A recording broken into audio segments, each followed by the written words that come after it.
You know what? I fucking give up. I swear that none of this is actually real and that I've really died and gone to heaven. And then St. Peter cast me below for doing something wrong in my life. Probably for bashing the British Conservative Party too much. And I've been sent to a special circle of hell, just missing Dante as he goes after his wife Beatrice, while I'm forever forced to play shitty games.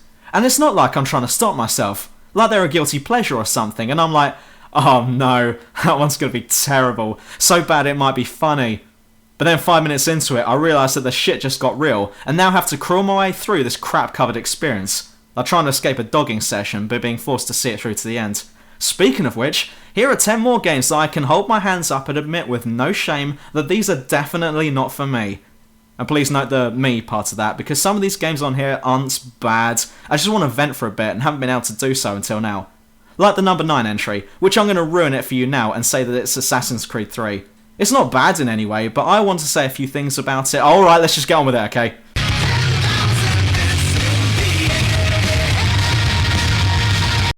Project Snowblind. This one isn't bad either, but suck it. Now I'm guessing that not many of you know about this one, so here's a little story for you. Once upon a time, there was a lovely little game developing company called Ironstorm. Ironstorm made only a few games, but some really good ones like Deus Ex and Thief Deadly Shadows. And some not good ones like Daikatana. Yeah, would you believe it? The same company that made Deus Ex, possibly the best PC game ever made, also made one of the worst. Anyway, back to the story.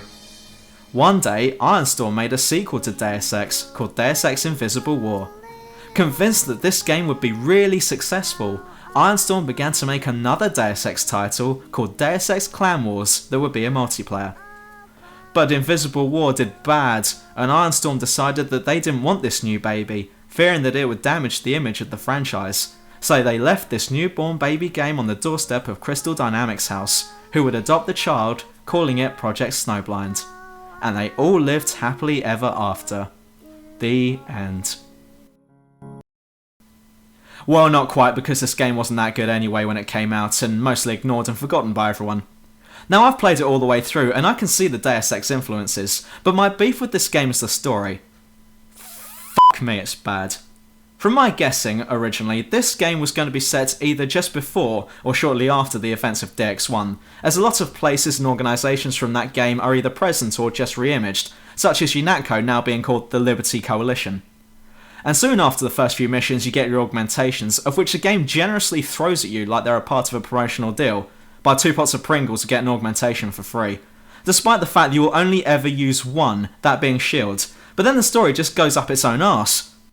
Imagine the scriptwriter being given till the end of the afternoon to come up with the script, who then rushes through it but believes that he has written something cool by the end of it. Nathan Frost, the guys you play as, has as much personality as the love child of Frank Lampard on a plank of wood, but then he goes off doing all these really cheesy and over-the-top moves during the cutscenes like diving into cover when there's no enemies around. Oh crap, now you've brought up the cutscenes. Here is where all the cheese and bullshit can be found. First I have to mention is Frost's speech before attacking the fortress near the end of the game. In his death-defying speech, he starts by saying that he isn't really good with speeches, so here's a really crap one. He tells everyone that he isn't technically human because he died and his augmentations brought him back, but then he goes on to say that they must fight because they have to because he told them to, and that he'll walk away from the fight human. I'd like to point out that that doesn't make sense. That'd be like saying, I'm going off into this fight as a marine, but I'm going to come out as a popcorn maker. Well, if you're not human to begin with, then you won't be after the fight, unless you shut down all of your augmentations. Which, by the way, does happen at the end, and before then his bum buddy warns him that he could die from it, but he just walks away at the end like nothing's happened. So what was keeping him alive exactly? It's not like Crysis 2 where the nanosuit is all that's keeping you from spilling your guts out. I could go on about how bad the script is, but I'd like to leave you with one final point. Here is a cutscene near the end of the game. Watch the following clip and point out the obvious mistake, taking into account that Frost is a lieutenant and the Sergeant Major is just that, meaning that Frost outranks him. Did you think, for 1 second, that I wouldn't have come with you to rescue Echo Squad? I may be an antique, Lieutenant, but I'm still a soldier. Those SAM sites, now! That man is insubordinate. Who the hell does he think he is giving an order to a superior officer in a manner like he's a raw recruit? Someone please kill him. Actually, he does die in another cutscene, and the game is all like, well, he's dead, move on. Well, this game is dead, so moving on. Working 9 to 5, what a way to make Assassin's Creed 3! Surprise, cockfags! Bet you weren't expecting to see this game on here. Also, please hold your rage till the end of the presentation. Again, not bad, but pretty fucking annoying in my own opinion, which seems to be tantamount to human trafficking according to some. You won't know this, but after I played Assassin's 3 when it came out, I quickly came up with a list of everything that was wrong with the game, and then tried to make a script out of it, but the bloody thing was so long that it put the size of my cock to shame, so I scrapped the idea. But here are some of the best examples that I put down. Horse riding is fucking wank! Going through the frontier isn't so bad, that is until you come across a 1 foot high ledge and your horse immediately freaks out, refusing to go near it, like its child's being held hostage and will be killed if it tries to jump it. Homestead missions contribute to all. After helping out the locals, they then have the audacity of charging me for the pleasure of having a building constructed for them, the ungrateful twats, and then once I've crafted all manner of useless crap that I've then sold on for more money, which is now piling up around Achilles so much that I think he might have died from being trapped, you're still left with the feeling that this homestead malarkey has just been a cunning scheme on the game's part to trick you into wasting more time in it than is necessary. The optional conditions and grading system is f***ing wank. Like in Brotherhood, you're given some optional objectives to complete during each mission, but unlike Brotherhood that rewards you with extra missions for getting full synchronization, Assassin's Creed 3 gives you a cock up the arse. The second you fail one of these objectives, the game proceeds to rub it in your face like you're a complete failure. Oh my god, you really suck at this, and I didn't ask for much, only that you don't get seen by any of the enemies. Yes, I know you're on a battlefield, but Connor managed to do it in real life, so f***ing do it better next time. Oh wait, there won't be a next time, because you already f***ed it up. And then when you finish the memory, the game decides to remind you of your failings. Remember that thing you f***ed up? Yeah, you f***ed it up, like your entire life, you piece of shit. Now in Assassin's Creed 4, they got it right. Still no reward for 100% aside from an achievement, but even then you're given 2 objectives at the most, which are quite reasonable in difficulty. And even if you do fail it, the game still pats you on the head going, I know you didn't get those parts, but look how well you did. See, you still got 80% completion. That's really good. Who's a big boy pirate? Last point I'd like to make before I go insane. The main characters in this game are fucking wank. Connor is like the love child of Frank Lampard on a plank of wood with another plank of wood.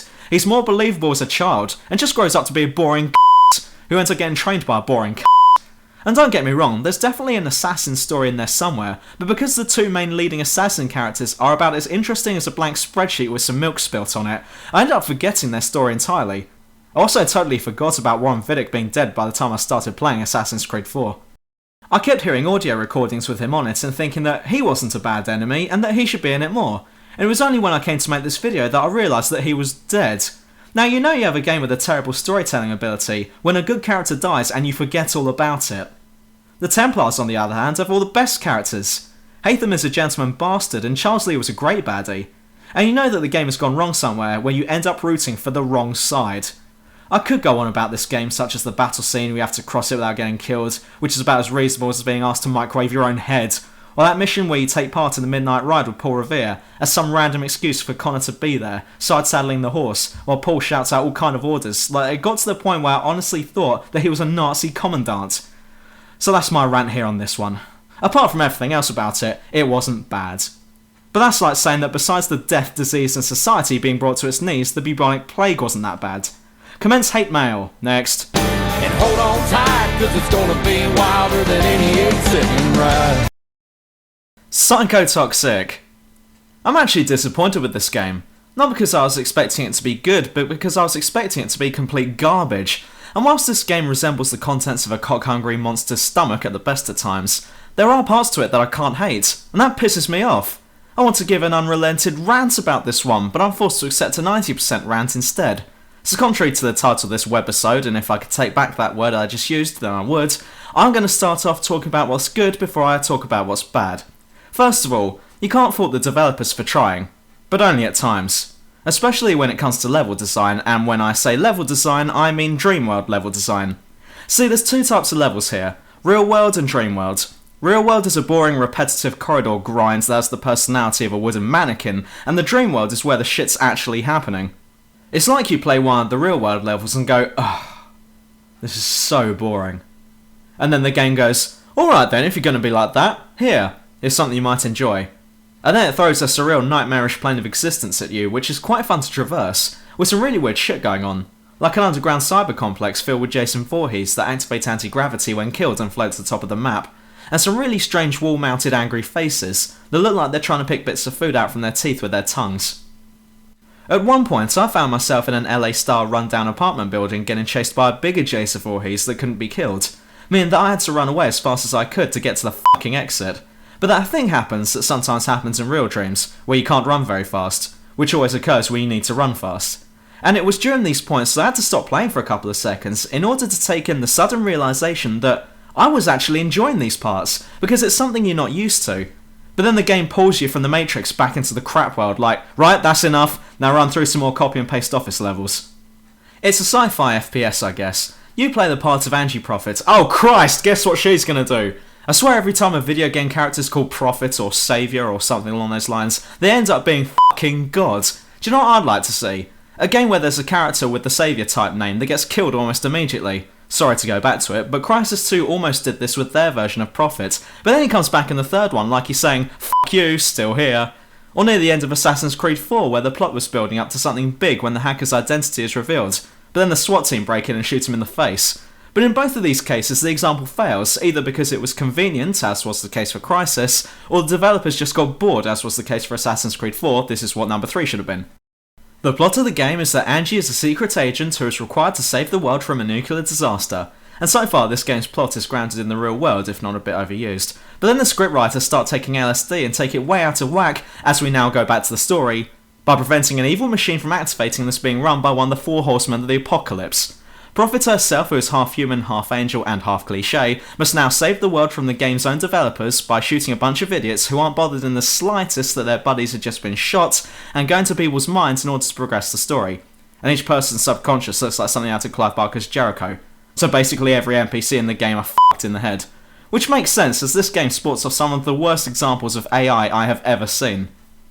Real-world enemies will not attack you if their backs are turned, even if you're kicking up more of a racket than banging a drum with an atom bomb, and Jason Voorhees will run round you 3 times before trying to stab you, like he has an extreme case of obsessive-compulsive disorder. At the best of times, this game's a wreck. In fact, it's the byproduct of what would happen if the particles in the Super Collider were replaced with bullet trains. Some of the basic mechanics are broken, and the game does get into the habit of throwing curveballs every now and again. Like on the airport level, where near the end, you have to get on board the plane to progress to the next level, but the game decides to make this part a stealth section, which wouldn't be so bad if it weren't for the fact that I had just spent the entire game up until now gunning my way through corridors. And the stealth mechanics are crap. I had to get down from a catwalk to the ground to continue, but before I could even get down the ladder, the guards at the bottom saw me and I had to restart. I ended up getting around this by throwing myself off of the catwalk, which is a 3-floor drop to the ground below, broke both of my legs and crawled the rest of the way into a cargo container, which is where the level ended. And there was a health kit inside the container, which suggests to me that I was meant to jump off the catwalk. Or even in the park level, where the game decides it wants to be non-linear for a change. I was asked to meet a professor at the zoo, so after walking around the park for ages, I managed to find the zoo, but to my annoyance, I found a note from the professor instead telling me to meet him at a statue that I passed much earlier on. So I walked all the way back to the statue, only to find another note telling me this time to meet him at the museum. So then I went to the museum, and seeing as it was a big building, I was sure that I'd meet him this time. But no, instead I found another note telling me to go back to the fucking zoo. Now you're just taking the piss, Psychotoxic. You know you're going to crash soon and I won't be able to get any further. However, my fun experience with this game began when the fucking thing refused to even play after I installed it. I did manage to get past this eventually, but then the game decided that it didn't want to work after several levels. And what a level to crash on! This must have occurred somewhere about halfway through the game, and I've really got to show you this because you won't believe me if I tell you. You spend most of the game in bland and predictable New York levels like the office block, the airport, or the other office block, with the occasional nightmare level thrown in, but next thing I knew, I was in this level. This is still Psychotoxic. This isn't another game I'm playing. And to my disappointment, it was on this level that the game decided to crash. After shooting these machines that produce suicide bomber bunnies, I go over to these buttons, hit one, and then the game freezes. It does piss me off when I was getting bored and wanted to stop playing through all the other boring levels, but finally I get to one level that I'm kind of freaked out about and want to see how far this rabbit hole actually goes, no pun intended, but then the game has a heart attack. I'm guessing though that the developers realised that no one would play the game this far, and so decided to do what the fuck they wanted with it, seeing as no one would ever know about it. They might as well have replaced the second half of the game with torture porn, and they still would have been able to sell the game because the public would have been none the wiser about it. Originally, I ended up using a CD crack to play the game, and I have no shame in saying that. Although it's something I shouldn't be doing, I did pay for it, and now I'm going to play it. See, in this scenario, it's like going to the zoo and buying your tickets, but then the guard refuses to let you in because he's simple, whereas using a CD crack is like pulling out a gun and shooting that guard, and then jumping over the ticket barrier like the smug that you are. So I guess what I'm trying to say is that playing Psychotoxic is like taking a gun to the zoo. Sure, there's fun intentions there, and there will be moments that you'll find amusing, but it was a bad idea that you didn't put much thought into, and it's something you'll most likely regret ever taking part in. Lane Goodman. Recently, my family have discovered the joy that is workout videos, and have now decided to turn the kitchen into a f***ing dance studio once every 2 days. I've been invited to join in every now and then, and I did on 2 occasions just to see what the fuss was all about, but in all honesty, by the time you've finished, you feel warmed up for a proper workout sesh, but the video is telling me that we've reached the end, like my partner just came before we got to the good part. But the reason why I'm telling you this completely unrelated fact is that it occurred to me soon after, why would I even bother with this workout video when I have a more aggressive workout video of my own called Dragon Ball Z for Kinect? And this is essentially what this game is. It's not really a game, it's just a very colourful and vigorous workout video. Like most games on the Kinect, this one sucked harder than insert Paris Hilton reference here. I suppose I'm not being fair in this list by attacking the Kinect games, and we may see more as we go on, but most of them were going to be bad anyway. But pointing them out is like pointing out that the colour of green is green. We all knew that already, it's nothing new. So even though you might not have heard about this game before, you instantly know that it's going to be bad. The game puts you in a first person perspective for most of it, and during these parts you'll have to punch and kick your way to the end of the level. And this is where the workout part kicks in, if you excuse the pun. I found wearing running gear helps me with this game, and I'm only able to get through 3 fights before needing a shower. The game actively encourages you to punch and kick as fast as they do in the actual TV show, so prepare to work up a sweat. But watching yourself do all of these moves through the infrared live feed of yourself in the top right corner of the screen, and you'll think, Christ, doesn't he look like a twat trying to do Dragon Ball Z moves like he's one of the characters? Oh wait, that's me. You can also cast energy attacks by swiping your hand from left to right, though if you're wiping sweat off your head, then the Kinect might register this as an energy attack. The funniest part of the game, however, comes from the special attacks. First you need to charge your chi, so you need to do what they do in the show and squat down and strain yourself till either you reach the relevant charge level or poop your pants, whatever plops out first. However, on a quick note, I did notice that this game isn't exactly like the TV show, where whenever a character starts charging his power, his opponent is always kind enough to stand back and let him, like there's some sort of gentleman's code to superpower planetary battles. However, that doesn't happen here, with your opponents occasionally going for a cheap shot to the bollocks whenever you got them exposed. Then once charged, you'll have to follow a specific sequence of quick time events depending on the character, and if you get it right, then you'll pull off a special attack which deals a silly amount of damage to both the enemy and the environment. Some moves are easy to pull off, like Piccolo's special beam cannon, but trying to do a Kamehameha is not as easy as you'd think. All you have to do for this one is exactly how it's done in the show, just imagine you're doing an extra long Hadouken but with more shouting. I've never understood why they need to shout out the name of the attack in these cases. Like it's a part of the move, and then not shouting it will mean the attack doesn't happen. But the Kinect will not always register your moves, meaning that you'll be wasting a lot of time powering up just to get stage fright and then find that you're not able to perform in the end. And I guess that the special moves is the only reason why anyone would want to buy this game, but even the selling point doesn't always work. So don't buy it, I guess is the main point of this review. And it's as simple as that.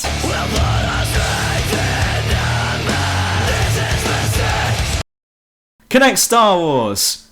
Oh, just the title itself should give you an indication of how this one's going down.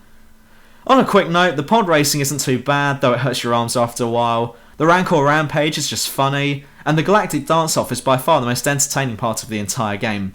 However, I'd like to focus on the main part of the game, the one that gets you to play as a Padawan. Actually, before we kick off here, I've just realised something. The whole point of Kinect Star Wars is to try and recreate the Jedi feeling in real life using the Xbox Kinect, which I only bought for Rise of Nightmares. Which wasn't bad, actually. Wasn't great, but anyway.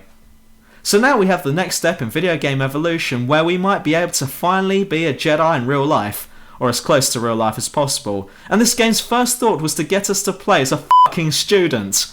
For a game that's trying to get us to play as a Jedi, then I declare mission failed on that one straight away. You start off getting Jedi training, which makes sense, and although your attacks and Jedi abilities are very basic to what you'd want from a Kinect Star Wars related game, it's surprisingly responsive to your moves, meaning that most of the moves you're doing in real life are being portrayed quite accurately in this training level, which is very impressive. And then the rest of the game loads up and all of this goes out the window. And just like that, the responsiveness of your actions gets slowed down to the point that I believe that all Padawans were old age pensioners. Half of your moves aren't registered, meaning that you'll be dying a lot more than is necessary, and trying to pull off a force push is like rolling the dice and hoping for double six. When it does get it right, it's still not 100% how you'd like it to go, and you may cheer when you finally pick up an enemy and hold them in the air, but try and fling them across the room and you'll just move them a few inches side to side, like you're trying to put on a late and very embarrassing show of Punch and Judy. On the other hand, when you try and move an object a few inches to the side, such as a box, you'll end up tossing that box over the other side of the map. Jedi battles are also terrible. When your enemy attacks, time will slow down so you'll have enough time to get into the correct defensive stance, but judging in which direction the Sith's lightsaber will be coming from is quite difficult, meaning that you're going to get sliced. But when it's your turn to attack, don't even bother trying to make it look cool. Just flail your arms all over the place. I guarantee you'll do more damage that way, both to your opponent and to your living room. You know what, this has taken too long. The next 5 nominations are going to receive a real hammering, and if we do it all in one go then this video is going to go on forever. And believe me, this ain't over yet. So stay tuned for the second half coming soon. In the meantime, you can get your true review fix on my channel where you find all of my other videos, and hopefully next time I won't have to talk over the outro music. See you soon!